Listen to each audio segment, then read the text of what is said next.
Hello and welcome back to my channel. तो आज हम जो अपने लॉजिक में नेक्स्ट टॉपिक पढ़ेंगे वो हमारे नेक्स्ट टॉपिक का नाम होगा डैट इज़ सिंबलाइजेशन। तो आज हम इस टॉपिक को स्टार्ट करेंगे। So let's start today our new topic. So सबसे पहले हम सीखेंगे कि सिंबलाइजेशन क्या होता है। It means writing things using symbol. हम जब भी कुछ लिखते हैं तो हम कैसे लिखते हैं? सिंबल्स के थ्रू। सिंबलाइजेशन का मतलब ही होता है सिंबल्स। उसको हम सिंबल्स के थ्रू लिखते हैं। Symbolic logic is a part of formal logic. There are two types of symbol. यहाँ पे सिंबल जो होते हैं दो तरह के होते हैं, वेरिएबल एंड कांस्टेंट। ये आपके फॉर्मल लॉजिक में आते हैं। अब हम इसके दो टाइप्स को पढ़ेंगे जिसमें वेरिएबल और कांस्टेंट बोले। वेरिएबल क्या होता है? Value of variable vary from argument to argument. Variable में वैल्यूज़ होती है जो कैसे वेराई करती है, आपकी आर्ग्यूमेंट से आर्ग्यूमेंट तक वेराइज करती है। These variable so not have fix value. इनकी लेकिन ऐसी कोई फिक्स वैल्यू नहीं होती। जैसे कि यहाँ पे एग्जांपल बोला है, B is the one argument stand for that Sita is a beautiful girl. यहाँ पे एक आर्ग्यूमेंट है जो ये बोल रहा है कि सीता एक अच्छी और ब्यूटीफुल गर्ल है। इन अनदर आर्ग्यूमेंट बी में represent that Sita is bold. दूसरा जो बी है वो ये रिप्रेजेंट कर रहा है कि सीता जो है वो कैसी लड़की है? वो एक बोल्ड लड़की है। पहले में क्या क्या आर्ग्यूमेंट में रिप्रेजेंट किया गया कि सीता एक ब्यूटीफुल गर्ल है। दूसरे में वो ये कह रहा है कि सीता जो है वो बहुत ज़्यादा क्या है? बोल्ड है। तो ये आपके वेरिएबल होते हैं जो आपके वैल्यूज़ के बारे में बोलते हैं, जो आर्ग्यूमेंट और आर्ग्यूमेंट से क्या करते हैं? आपके वेरी करते हैं। लेकिन हाँ, ये याद रखने की बात है कि इनकी अपनी कोई एक फिक्स वैल्यू नहीं होती। जैसे यहाँ पे आर्ग्यूमेंट हमने अभी एग्जाम्पल में दो पढ़े थे। तो यहाँ पे सीता के बारे में दो बात बोली गई है कि वो एक ब्यूटीफुल है और दूसरी क्या है? वो एक बोल्ड है। There are many types of variable which is use in modern logic. बहुत सारे वेरिएबल होते हैं। कौन कौन से होते हैं? हमारे माइनर टर्म जिसको subject, middle, that is your major, that is your major term, and predicate को हम क्या बोलते थे? मेजर बोलते थे। ये आपकी क्या होती है? Middle term M, minor term subject, and major term आपका प्रेडिकेट होता है। वेरिएबल कैसे? ये जो हम जो तीन टर्म पढ़ रहे हैं इसमें आपके वेरिएबल यूज होते हैं। तो ये आपका वेरिएबल था। दूसरा कांस्टेंट होता है। Constant symbol do not change their value. उसमें आपकी वैल्यू फिक्स नहीं होती थी, यही आपकी वैल्यू चेंज नहीं होती है। They are important in context for symbolization. जैसे ये आपका नेगेशन हो गया, ये आपका डॉट हो गया, ये आपका वेज और शू। तो ये सारे के सारे आपके सिंबल होते हैं जिसको हमने नाम दिया सिंबलाइजेशन दिए। ठीक है, इसमें हम क्या करते हैं? जो भी आपका सेंटेंस होता है उसको हम सिंबलाइज करते हैं, वो भी इन सिंबल्स के थ्रू, जिसमें नेगेशन, डॉट और आपका वेज दिया हुआ है। उसमें हम कैपिटल लेटर्स का यूज़ करते हैं जो आपको रिप्रेजेंट करते हैं सिंपल प्रपोजिशन से करता है। जैसे कि यहाँ पे एग्जाम्पल अगर मैं देखूँ तो Ram is a good student, this symbolizes G. क्योंकि यहाँ पे बोले राम एक अच्छा स्टूडेंट है, गुड स्टूडेंट। तो यहाँ पे हमने उसको कैसे सिंबलाइज किया? सिर्फ जी से किया। क्योंकि यहाँ पे राम की क्वालिटी बताई जा रही कि राम कैसा है? एक अच्छा और एक गुड स्टूडेंट है, तो G. Mona is beautiful girl. अब मोना कैसी है? ब्यूटीफुल। तो हमें इसकी क्वालिटी पे देखना है कि इसमें उसकी क्या क्वालिटी बताई जा रही है? ब्यूटीफुल। तो हम इसको सिंबलाइज कैसे करेंगे? बी। राम एक अच्छा स्टूडेंट है। अच्छा स्टूडेंट है तो इसकी ये क्वालिटी कि वो एक अच्छा और इंटेलिजेंट है, तो गुड आ गया इसमें। Generally we choose first letter significant word is simple proposition as statement letter. यह statement letter stand for proposition. ये स्टेटमेंट लेटर किससे स्टैंड हो रहा है? प्रपोजिशन। ये आपका स्टेटमेंट और प्रपोजिशन इधर जो आपका स्टेट कर रहा है कि क्या ये ट्रू है, ये फॉल्स है। वो वर्ड्स को स्टैंड नहीं कर रहा है। ये जो एग्जाम्पल है जो मैं आपको समझा रही हूँ, ये आपका प्रपोजिशन और स्टेटमेंट है। ये किसी वर्ड और लेटर को सिग्निफाई नहीं कर रहा है। देन नेगेटिव प्रपोजिशन आपके हमेशा कैसे होंगे? नेगेशन से होंगे। जैसे मैंने यहाँ पे नेगेशन क्या लिखे? Negation G. For example Ram is not a good student is symbolize as G. तो ये नेगेटिव है और नेगेटिव के साथ हमेशा आपका जो सिंबल होता है वो नेगेशन लगेगा। राम अच्छा स्टूडेंट नहीं है, नॉट। तो नॉट गुड, तो गुड नॉट के साथ क्या लगे? गुड। तो ये जो जी है उसके आगे क्या लग जाएगा? नेगेशन लग जाएगा। I will not go to market, not go market. तो उसके साथ भी हमने कैसे सिंबलाइज की? नेगेशन की है। तो ये जो आपका ये जो नेगेशन होता है किसके लिए यूज होता है? आपका नॉट के साथ होता है। इसको हम कर्ल बोलते हैं। It is false, it is not true, it is untrue, it is not the case. तो ये आपके नेगेटिव प्रपोजिशन होते हैं। It is not the case that he is hard working. तो ऐसा कोई केस नहीं कि वो हार्ड वर्किंग नहीं, तो ये सब नेगेटिव है। और हमेशा हमें याद रखना है कि जब भी नेगेटिव होगा उसके साथ कर्ल होगा। He is not hard working, hard working के साथ नॉट है, तो यहाँ पे हमने नेगेशन एच लगा दिया। कंजंक्टिव में आपका क्या होता है, आपका डॉट के साथ होता है। Dot is use as consent symbol for and, और उसमें क्या होता है आपका एंड होता है, तो ये कंस्टेंट होता है जिसमें डॉट और एंड होता है। डॉट को यूज़ करते हैं, इसमें एंड भी होगा, बट भी होगा, moreover, however, although, even though, yet, neither, as well as, while, ये सारे के सारे आपके एंड और डॉट से शुरू होंगे। जैसे कि यहाँ पे बोला गया he is poor and he is loyal, he is poor, वो पुअर है, तो P dot L, and, dot क्यों आया, क्योंकि यहाँ पे एंड है, बट है, दो, ऑल दो, इन सब के साथ क्या आता है, डॉट, और इनको हम कंजंक्शन बोलते हैं। दूसरा मैंने एग्जांपल लिया, she is intelligent although not smart. अब यहाँ पे याद रखना है कि नॉट है, मीन्स यहाँ पे कर्ल और नेगेशन लगेगा, और नॉट किसके साथ है, स्मार्ट, तो उसके साथ लगेगा एस के साथ। और यहाँ पे क्या है, intelligent, that is I, although not smart, लेकिन यहाँ पे एंड नहीं है, तो ये हमें वर्ड्स याद रखने होंगे कि किसके साथ आपका डॉट है, किसके साथ आपका कर्ल है। तो ये ऑल्दो है, तो ऑल्दो के साथ क्या होगा, डॉट होगा, moreover, how ever, although, तो यहाँ पे मैंने मेंशन भी किया है कि ऑल्दो के साथ डॉट होगा ही होगा।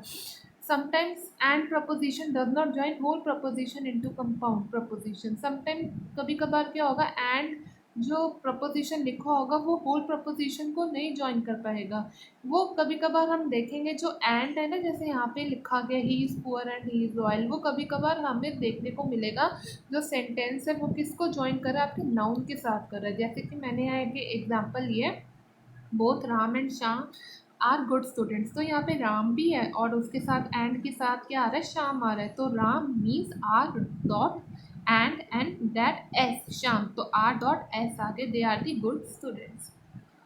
तो आपका नेगेटिव हो गया, कंजंक्शन हो गया। अब इनमें डिफरेंस क्या होता है, for example not both Ram and Shyam attend the class, ना ही राम ने अटेंड की क्लास, ना ही श्याम ने, तो नॉट आ गया, तो आपका क्या हो गया, वो कर्ल हो गया, और वो आर हो गया, and dot Shyam not attend the class, तो ये आपका किस में आ, तो ये क्या हो जाएगा आपका ऐसे ब्रैकेट में आ जाएगा, और बाहर आपका कर्ल में आ गया, क्योंकि यहाँ पे नॉट राम के साथ भी और श्याम के साथ भी, अगर सिर्फ राम के साथ होता तो हम आर के साथ लगाते, लेकिन यहाँ दोनों के साथ है तो हमने ब्रैकेट के साथ बाहर नेगेशन लगा दिया। Ram and Shyam both are not teenager, दोनों ही टीनेजर नहीं है, तो यहाँ पे इसको ऐसे लगा दिया, राम एंड श्याम, तो वही डॉट, और दोनों के साथ क्या लिखे, टीनेजर ही नहीं है, तो दोनों के साथ नेगेशन लग गए।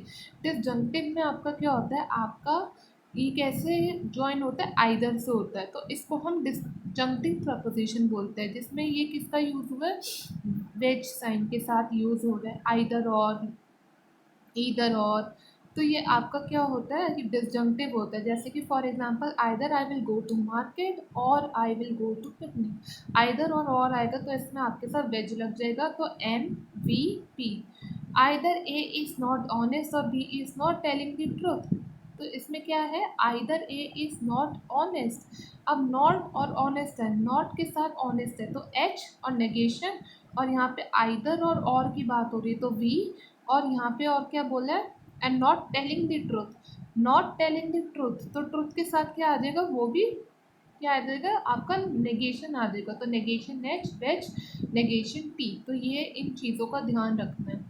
If two proposition are joined by unless और neither not then it is also you disjunctive, जैसे हमने आइदर और के बारे में बात की, ऐसे हम अनलेस नाइदर और के बारे में भी बात करेंगे, जो आपका वेज से क्या होगा, वो जॉइन कंजॉइन कर देगा। For example unless you work hard you will not score good marks, तो यहाँ पे अनलेस आया, आइदर और आया, मीन्स यहाँ पे क्या होगा, unless you work hard you will not score good marks, आप अच्छा, जब तक आप वर्क हार्ड नहीं करोगे आप अच्छे स्कोर नहीं ला पाओगे, तो ये अच्छा स्कोर ना लाना, गुड मार्क्स, तो उसके साथ क्या नेगेशन वेज, और यहाँ पे क्या वर्क हार्ड मीन्स एच, तो यहाँ पे अनलेस के साथ क्या लगे, वर्क हार्ड एच, तो उसके साथ हमने क्या लगा दिया, एच के साथ वेज लगा दिया, क्योंकि यहाँ पे अनलेस है, आइदर और है, तो हमने पढ़ा था इनके साथ वेज होगा। Not score good marks, good marks, तो उसके साथ क्या लग गया आपका नेगेशन लग गया। इम्प्लीकेशन और कंडीशनल क्या होता है, ये आपका हॉर्सशू में होता है, जिसको हम हाइपोथेटिकल और इम्प्लीकेटिव भी बोलते हैं। It is known as horseshoe. और इसमें पहला पार्ट जो होगा आपके प्रपोजिशन का वो एंटीसीडेंट, दूसरे प्रपोजिशन को हम कॉन्सिक्वेंट बोलेंगे। जैसे कि यहाँ पे बोला है इफ़ और यहाँ पे देन। इफ़ और देन होता है तो उसमें आपका हॉर्सशू लगता है। If you go to market, that is the M, then horseshoe, we will buy a book B. तो ये आपका एम हॉर्सशू बी हो गया। इक्विवेलेंट और बाई कंडीशनल में क्या होता है, आपके ट्रिपल साइन वाले होते हैं। Here we see that two simple proposition are joined by if and only if. Equivalent में इफ एंड ओनली इफ आता है, हॉर्सशू में आपका क्या आता था, इफ और देन। इक्विवेलेंट में इफ एंड ओनली इफ। तो ये आपका क्या आता है, आपका ट्रिपल साइन वाला आता है। इफ एंड ओनली इफ को हम क्या बोलते हैं, equivalent. You will catch the plane, if and only if you will catch the plane. तो यहाँ पे हमने क्या ले लिया, टी ले लिया। If and only if you will reach on time. तो यहाँ पे हमने टी ले लिया और हमने क्या कर दिया, इक्विवेलेंट है तो ट्रिपल आर लगा दिया, और आगे क्या हमने साथ में लिख दिया, आर लिख दिया। That if you will catch the plane, if and if only you will reach in time. अगर तुम प्लेन को कैच कर लोगे तो तभी तुम टाइम से वहाँ पहुँच पाओगे, टाइम से पहुँच पाओगे। इफ़ एंड ओनली इफ़ अगर तुम प्लेन को क्या कर लोगे, सही समय पे कैच कर लोगे। Reach on time, only if and if you will reach on time. तो अब यहाँ पे हम देखते हैं हमने क्या क्या पढ़ा। हमने पढ़ा curl, that is the negation, जिसमें नॉट आता है, नॉट इन द केस आता है, फॉल्स और अनट्रू। इन सब के साथ हमने क्या देखा था कि नेगेशन है, it is not the case. Dot, and, but, more over, तो ये सब हमें याद रखना होगा कि अच्छा ये जो डॉट है तो एंड के साथ सिर्फ डॉट नहीं लगता है, इसमें आपका बट आता है। मोर एवर, हाउ एवर, आइदर और, नहीं आइदर और नहीं, वो तो वेज होता है। However, although, even though, yet, neither nor, as well as, while, etcetera. अब वेज है आपका आइदर, नाइदर और अनलेस। तो ये आपका क्या होता है, ये आपका वेज के साथ लगता है। देन हॉर्सशू, हॉर्सशू इफ़ और देन के साथ only if and only if जो था वो आपका इक्विवेलेंट के साथ लगता था, लेकिन यहाँ पे हॉर्सशू में सिर्फ ओनली इफ़ यूज़ किया है। हैंस, इम्प्लाइज, एक्सेट्रा, इनके साथ आपका क्या है, हॉर्सशू। तो ये याद रखना है, क्योंकि कोई भी वर्ड पूछ लेंगे और आपको फिर देखना होगा कि उसके साथ कर्ल है, डॉट है, वेज है, हॉर्सशू है या इक्विवेलेंट है। और सिर्फ इक्विवेलेंट का सामने सिर्फ याद रखना है इफ़ एंड ओनली इफ़। तो उसके साथ आपका क्या आएगा, इफ़ एंड ओनली इफ़ का जो है वो इक्विवेलेंट आएगा। ओनली इफ़ है तो हॉर्सशू आएगा। और देन हमारा लास्ट में कैपिटल लेटर आता है। कैपिटल लेटर जो हम देखते हैं, जो प्रपोजिशन को रिप्रेजेंट या किसी भी स्टेटमेंट को करते हैं, वो किसको रिप्रेजेंट कर रहा है, आपके सिंपल प्रपोजिशंस को आपको करता है। जो हम पहले ही सेंटेंसेस में अपना क्या देखते हैं, कैपिटल लेटर देखते हैं। तो ये सब आपके क्या थे, सिंबलाइजेशन थे। तो ये आपको अगर आपको सिंबलाइजेशन सीखना है कि कैसे करते हैं, तो उसके लिए आपको ये चीज़ें याद होनी चाहिए कि कर्ल अगर आएगा नेगेशन तो उसके साथ कैसे वर्ड्स आने चाहिए, डॉट के साथ कैसे वर्ड्स आने चाहिए, क्योंकि डॉट में कोई भी वर्ड उठा लेंगे, सिर्फ एंड नहीं, मोर एवर भी हो सकता है, however, although, even though, as well as.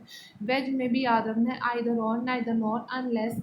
Horseshoe में भी याद रखना ही पड़ेगा। और इक्विवेलेंट में तो इफ़ एंड ओनली इफ़ होगा, हॉर्सशू में ओनली इफ़ होगा। कैपिटल लेटर तो आपको बताइए वो प्रपोजिशन को करते हैं। तो ये आपका जो आज का टॉपिक था सिंबलाइजेशन का था। So I hope you like my video and you understand what symbolization and how to represent by dot, how to conjoin with dot, that we can learn by this by doing more and more practice. It needs practice, इसको practice की ज़रूरत है, तभी हम सीख पाएंगे। और ये जो मैंने लास्ट में जो बताया है इसको याद करना बहुत ज़रूरी, तभी हो पाएगा, अदरवाइज़ नहीं हो पाएगा। So I hope you like my video. Thank you so much for watching my video. Okay, bye bye.